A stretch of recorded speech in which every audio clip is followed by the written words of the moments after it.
7:07, it's O'Connor and Company. Thanks for tuning in here to our day after Memorial Day extravaganza. And it truly is an extravagant affair here because it's me, Larry O'Connor, and she, Julie Gunlock, coming up in 30 minutes. Ed Martin, I've given him a new title. I don't know if you know, the DOJ Bulldog. Love it. I think that'll work.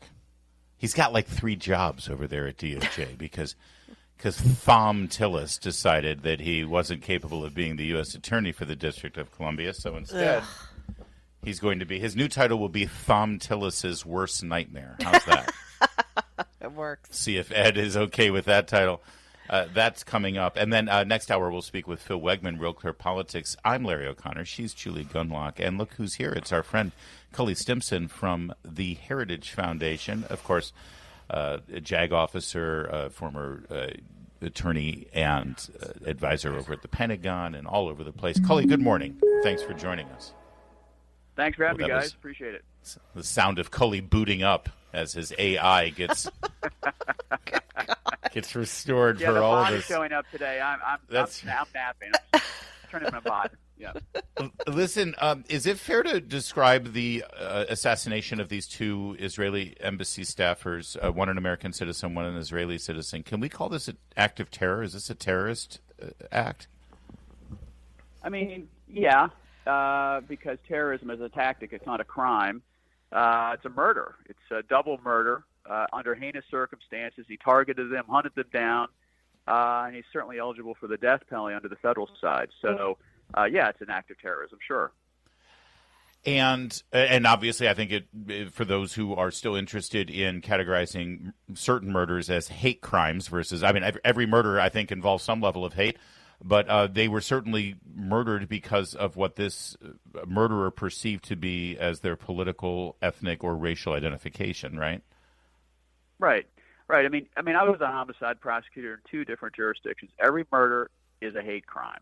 Whether you add the hate crimes enhancement, which is, I don't know how you enhance a murder unless it increases the punishment under a particular state law.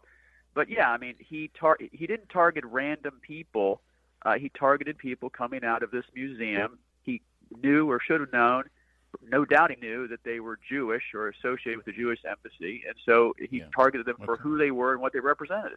And where they were, which was a meeting of the American Jewish Conference. So all of those factors suggest that if the death penalty is ever going to be employed, this would be a ripe cause, wouldn't it? Yeah, look, the federal government has the death penalty. 27 states have it. The military has it. He crossed state lines with a weapon. He bought a ticket 3 hours before the event. He went to the event, hunted them down, shot him in the back, and then when Sarah tried to get up, he shot her again, and when she sat up, he shot her again. So this is particularly cruel and heinous, and it falls squarely within the death penalty under the federal side. I'd like you to comment on the fact that this murderer, I won't name him, he then went into this building where Sarah and her boyfriend had come out of, and was acting kind of crazy. They said they didn't even know he was the shooter. He was very agitated. They got him water, for gosh sakes. Do you think that we're looking at an insanity defense here? Because he sort of put on that play right after the murders. Yeah, I don't know if it was a play. What I would say, Julie, is that he was nonchalant. He was probably quite happy with what he did. And the only reason they gave him water is because the people didn't know who he was, and he was the shooter. And so, there's no defense here that should stand except an insanity defense or a diminished capacity defense, because this is not a whodunit, as I wrote in my Fox News piece. This is a hedunit, and what does he deserve? Mind you, you can't prosecute this guy and get the death penalty in the Superior Court for the District of Columbia. You can only do it in the federal side. So picking a death-qualified jury is the key in this case. Well, and that was my next question. The jury pool in Washington, D.C., which, as we know, has a very specific political lean to them. Is it possible to get a jury who will rise to the level of the death penalty in this case? There is. And you have to remember that when I say death qualified, I mean you cannot seat a juror, a potential juror, who's opposed to the death penalty. You get to ask them a series of questions, And you can only see jurors who say, yes, I support the death penalty, and if the facts warranted, I will impose it. Now, will they lie? Hopefully not. They're supposed to tell the truth. So you can only seat a death-qualified juror, and that's why the ACLU and others are against the death penalty in part, because they think that, you only get, biased jurors, which means jurors who want to follow the law. Mm-hmm. Cully, taking a step back, in this case in particular, does it serve the federal government's interests and the people of the United States to seek and mete out the death penalty in this case? Why is that the preferred choice for punishment? It's the ultimate punishment for the ultimate crime. It deters other people, whack jobs, who are going to try something like this. And if he gets convicted and he gets the death penalty, he's going to get what he deserves, because this is, part of punishment is retribution. That is part of the punishment scheme. And this is the ultimate retribution for the ultimate crime. He deserves it if he's found guilty. There's also the idea of giving him the death penalty as a deterrent.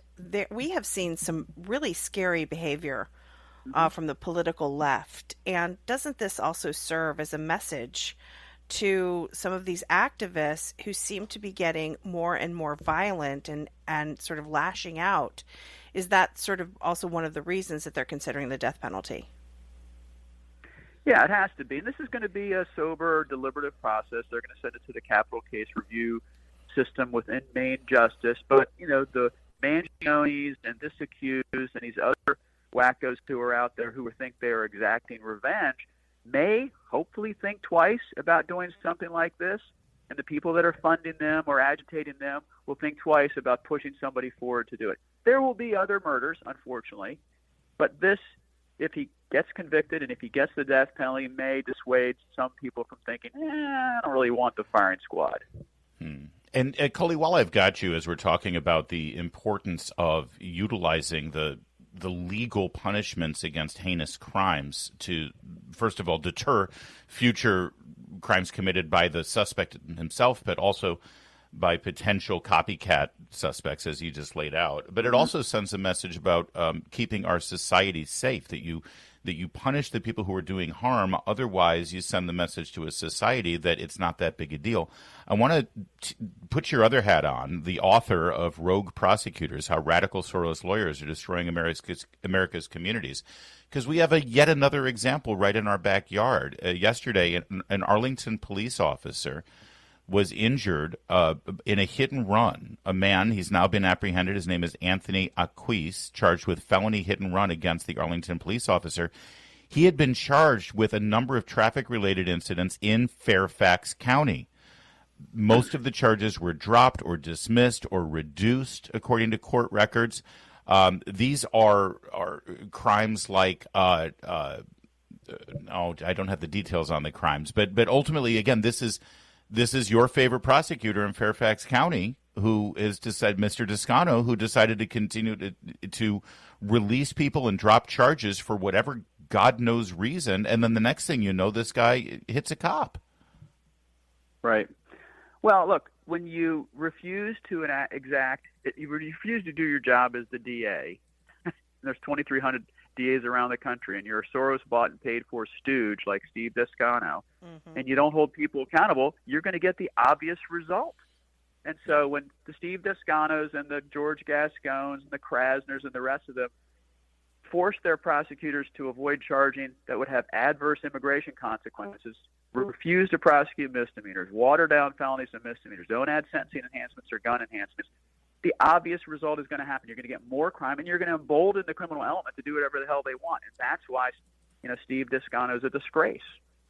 And these stories are connected, because if you don't utilize the punishments to the fullest extent, or in the reverse scenario, as Steve Descano has done and so many other prosecutors around this country, you willfully ignore even prosecuting crimes, let alone recommending tough sentences. You end up basically encouraging more crime. It's a tale as old as time. It's Western civilization figured this out hundreds of years ago, Cully. Right. Why do people come to this country? They come for a better way of life, and in part because we believe in the rule of law and we enforce the rule of law. Prosecutors are in the executive branch. Their job is to enforce the law as written. They're not quasi-legislators, but what these people are doing is engaging in prosecutorial nullification. They're not doing their job, and that's why you've seen a lot of them booted from office, like George Gascon, like Chesapeake in San Francisco. Hopefully Krasner's next. Hopefully somebody will wake up and smell the coffee and run good candidate against Descano because he's a disgrace. Crime has gone up under his watch, even though he pretends it hasn't. That's Cully Stimson. Thank you for commenting on both of those stories for us from the Heritage Foundation. And check out his book and the mini documentary that was made based on that book, Rogue Prosecutors. Thanks, Cully. It is 7:17. WMAL, making sense of the news. Live from the Home Paramount Pest Control Studios. Home Paramount, the leader in pest control since 1939. So there's a new cooking trend. You and I, we love cooking, don't we? We're the chefs in our families. We like cooking for our family. Although, to be fair, Darren likes his barbecue. He likes to. That's true. He fires up the Weber and he likes to smoke his meat. That's right. It's an inexact science, isn't it? It's tough. How many times have you tried to plan out a meal based on Darren's cooking on the Weber, tried to time things out because you're doing all the sides, you're working it all, you got the casserole of macaroni and cheese, I'm sure with some sort of like 5 Italian cheeses. It's never a problem. I'll just interrupt you. It's never a problem because Darren's always like, it has to sit for 14 hours on the counter. So we all smell it. We're all dying. We're kind of picking at it, but he won't let, he's all like, no, it has to sit for a long time. So when it comes off the Weber, that's when you start your magic. Yes. All right. It's never How late in the evening have you had a meal? What is the latest? If you with the clocked kids? Probably around 10. And sometimes Darren has complained, and let's just say it's a little bit of the Macron kind of scene. Like, shut up. Shut up. Your hands are all over his face? Yeah, clawing. Yeah. That's Darren he's been an evangelist, and he's gotten me to get a Weber, and I've utilized my Weber kettle. Yeah, Darren doesn't want a green egg. He doesn't want a smoker. He doesn't want any of the fancy stuff. He has this cheap Weber, and I think he's gone through 3. It's that's magical. all and he's really like, that's all you need. He's kind of a purist about that. He's great about it. No, and he's been a great sensei to me. It's been fantastic to be in his Weber dojo. However, he hasn't trained me about how to answer everyone's burning question, which is, when will it be done? And it's like, what time are we eating? And the answer is, when it's done. Well, when will it be done? And the only answer is, when it's done. I can't tell you the amount of pacing Darren has done It's not when you're smoking something. Right, because I send him updates. Very worried. Stop. Do not pull it off. Wait. Yeah, All right, so that's our cooking life here, yes. especially as we venture into June here, because the Weber will get fired up like tomorrow.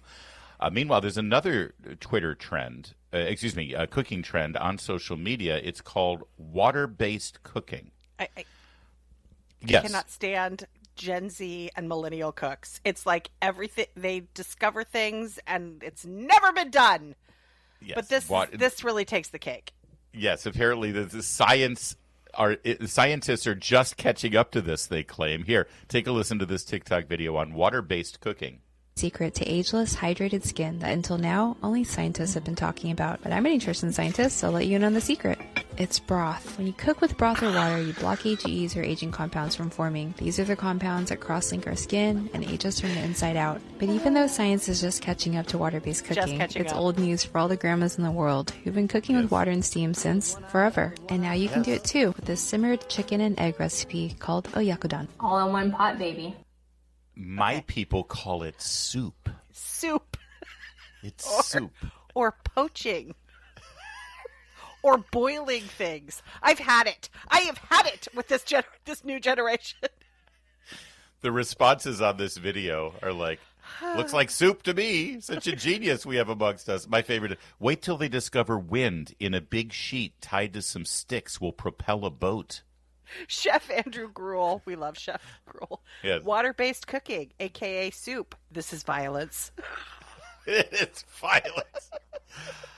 So there are a lot of different water-based cooking. So, some would call it, like, for instance, I can cook an egg in my water-based cooking. You can. Yes. I love in how this the woman shell. Can you imagine when this woman discovers egg drop soup? Oh my God. She's going to be like, Mind oh my blown. God. Yes. Or you could actually put a piece of meat in a vacuum-sealed bag and put that in hot water and Don't cook get the fancy. meat up to temperature. Don't get What's called fancy. sous vide, and it's That's not right. that fancy. Actually, it's these have all been done before, but not on TikTok. Damn it! No. And I love So how there it's you go. always, everything in that generation is tied to skincare.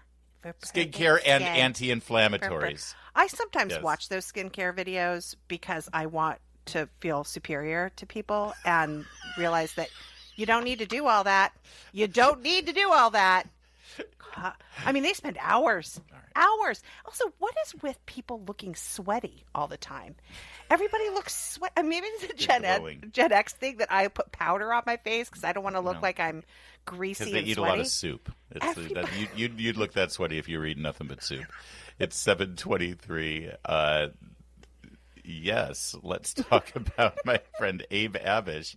Harrison Ford, Stephen King, the Rolling Stones all have one thing in common.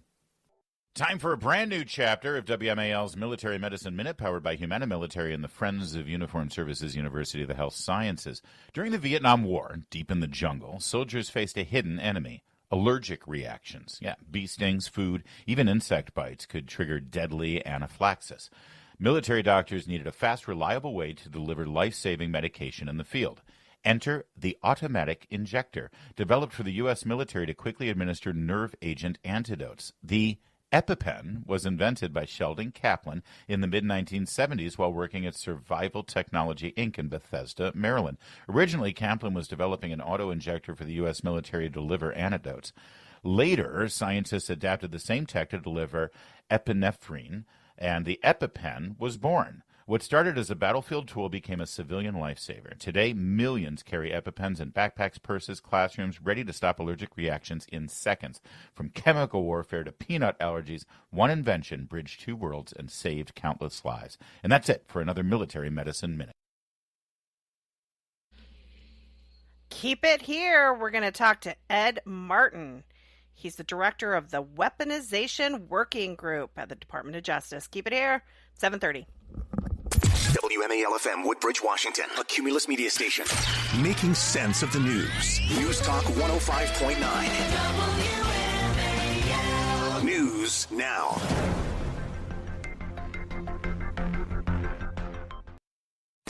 Now on 105.9 FM and streaming worldwide on the WMAL app. O'Connor and Company. It's now 7:37. Thanks for tuning in here to O'Connor and Company on this Tuesday, 27th day of May, coming off your Memorial Day weekend. Back at it now as we head into June and a full swing of summer. At 8:05, we'll talk to Phil Wegman. He's the White House correspondent for Real Clear Politics. I am Larry O'Connor alongside Julie Gunlock. Good morning, Julie. Good morning. Well, we had such a great conversation last Tuesday with Ed Martin, former U.S. Attorney for the District of Columbia, and now the Director of the Weaponization Working Group, Associate Deputy Attorney General, and the Pardon Attorney at DOJ. Ed, we're hopefully going to make this a weekly visit, and I've got all those titles. It's too much. I think you should just be DOJ Bulldog. Do you like that? Oh, well, that's fine with me. Yeah, that's as long as you don't say anything bad about me, I'm happy to take any nickname you give me. So that sounds great. All right. Thank you. DOJ Bulldog. And another Bulldog there at the DOJ is the Deputy Director of the FBI, Dan Bongino. He announced that there's 3 major investigations that they will be reopening. That involves the cocaine at the White House, the release of the Dobbs decision prematurely. By the way, I didn't know that the Justice Department had anything to do with that investigation. I thought that was all contained within the Supreme Court. Can you shed a little light on at least those 2 investigations? I can actually, because both were out of the U.S. Attorney's Office. So first of all, Dan is a tour de force, and the only thing that stinks for Dan is that he can't do media every day, because you would see. I know, because I talked to himself and his colleagues. He's all over all the problems. It's just that he's got to keep his head down and grind. So, but the U.S. Attorney's Office had both those matters. In fact, you're right about the Dobbs leak. The Dobbs leak was sort of held by the Supreme Court. They said they would get into it, but the U.S. Attorney's Office did have a matter, a file open on it. And what Dan has signaled in the last month or so, and I did know it was coming, was we're going to actually get into that completely and get to the bottom of it. It's a very small universe of people that could have leaked, and so it deserves to be out there. It was a real hit on our judicial system. So, and then on the pipe bomber, the pipe bomber case has been in our office the whole time, meaning the U.S. Attorney's Office, and it stalled out. And when Dan came in, he said, we're not going to let this happen, and he put new people on it. He asked us to put new eyes on it, and we did. And then there was a whole bunch of energy put on it, meaning that there was some data that could be re-examined and examined, and they were going after it. So I think it's all a good sign. On the Biden administration, some things just seem to fall by the wayside, and those two were obviously two of them. Yeah, and in your role with weaponization of the Justice Department, is there any more conversation? Because we've learned now with this memo that was released by Director of National Intelligence Tulsi Gabbard that the Biden administration was very active in categorizing Americans who opposed COVID vaccine mandates and mask mandates and other things. They labeled them as domestic terrorists and put them into groups with like armed militias and such. Yeah. That's an obvious weaponization of the government. I don't know if what they did was illegal. If it isn't, actually, that's a scandal in and of itself. But, Ed, can we at least get transparency? Because we keep saying, Tapper's doing this in his book, the Biden White House, the Biden White House. The building didn't do anything. Are there names of people who triggered these investigations? Well, let me say on that one, on the COVID front, first of all, the Weaponization Task Force does include a look at COVID, and there's a number of ways we're doing that. But just last week, in my first days on, one of our investigators was in touch with the authorities that put people on those watch lists, terror watch lists, and the 4S, they call it the Quad S. And we're getting accountability from those people on how the decisions were made. There were people put on there for January 6th. Tulsi was on a separate list, a sort of, trail her list, and COVID also. And when you hear the designation of terror, what they're doing there is that's a way to use other tools, right? And the tools include things like surveillance, but they also include putting you on these watch lists. So, yes, the answer is we're getting to the bottom of it. Yes, we will name names. Even if it's legal, we will name names and make sure that people are aware of what happened, and then we will hold accountable where we can. And I told someone that you can't get criminally indicted, but you can get fired. And, if conduct and if conduct is uneven, meaning not just targeted, but you change the rules in mid-swing, that's something that's fireable, even under our crazy rules that make it hard to fire people. So, yes, to all that and getting to the bottom of it. I'm curious. I'm seeing a little bit of chatter on X, on the X platform, about the auto pen pardons. That's what people are calling them, the auto pen pardons, and possibly payoffs that people were paying for these auto pen pardons. Have you heard anything about that? You might not be able to talk about it, but is that something you're looking at? Let me talk to you about a high level. And Larry and Julie, I hope you'll know, and your listeners will know. I generally tell you what I think and what I know. Yes.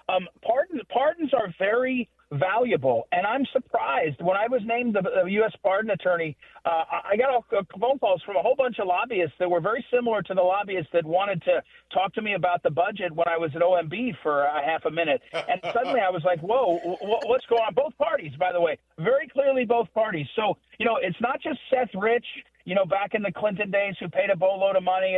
Both parties have it. So the short answer is access and the auto pen, if the president is either in the dark or incompetent, is a temptation that is very, very powerful, meaning really rich. And so what I have heard is we're going to get to the bottom of, look, auto pens are not illegal. If your listeners are thinking, oh my gosh, auto pen is a tool. It's like using a real pen. The question is, who has the paper trail that says you have the authority to use it? And those people will have names, and those names will therefore have accountability if conduct was undertaken using the auto pen when the president was not capable of doing that. And, Jake Tapper and his co-author, I I'm going to call them to get them to come in to talk about what they found. I do not think that they're protecting sources when they're out there talking about it. We need to get to the bottom of what they know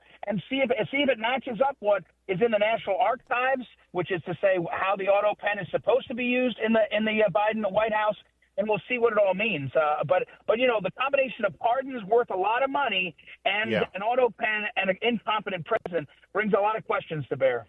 Before anyone jumps to unnecessary conclusions, Ed, you said Seth Rich in the Clinton pardons. You meant Mark Rich.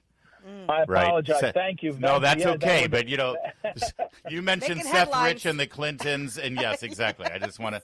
But the real takeaway there is that Alex Thompson and Jake Tapper, who claim they're protecting their anonymous sources in the Biden administration, they should. You're hoping to question them and hopefully get some of those sources if they knew anything about the use of the auto pen. That's yeah. I mean, look, if they say that they're concerned citizens now, they say that they are doing a civic duty. They want something, then they ought to step up and help us figure out exactly what happened, because they're making a lot of allegations in the public, and they ought to back it up. To that end, they mentioned in the book there was this, what they call Politburo, or what someone in the White House referred to as the Politburo, this committee of a handful of people who would make the decisions. And Biden is characterized as being merely a senior executive on the board, which is kind of an interesting characterization. Anita Dunn's name keeps popping up, and you've referenced that you heard a whistleblower say Anita Dunn had something to do with the auto pen. Anita Dunn, Ed Martin, as you know, was a special government employee. That means Anita Dunn never had to cut ties to any private interest, any K Street law firm, any lobbying group, anybody that she was making money off of. As a special government employee, she never had to divest from the private sector. That seems like a ripe scenario for corruption.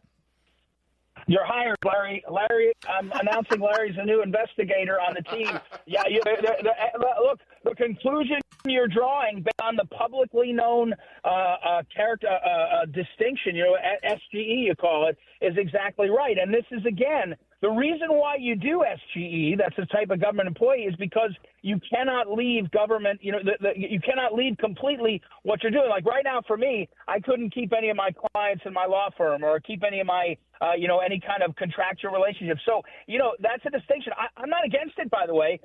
I think we need to draw the best and the brightest, but you're describing someone if they are controlling access and or controlling conduct.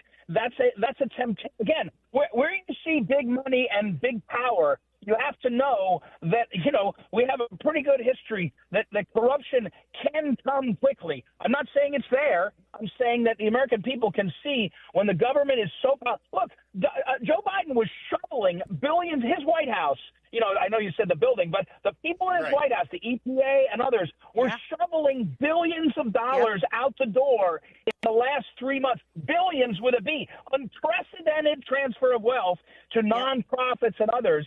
I would think people might be interested in how and who controlled that. We are interested. I know our listeners are interested, and we're glad that Ed Martin, DOJ Bulldog, is on the case. All right, Ed. Have a good day. Thanks for joining us. Okay. Talk to you guys soon. Say yes. Very soon. Coming up, Phil Wegman.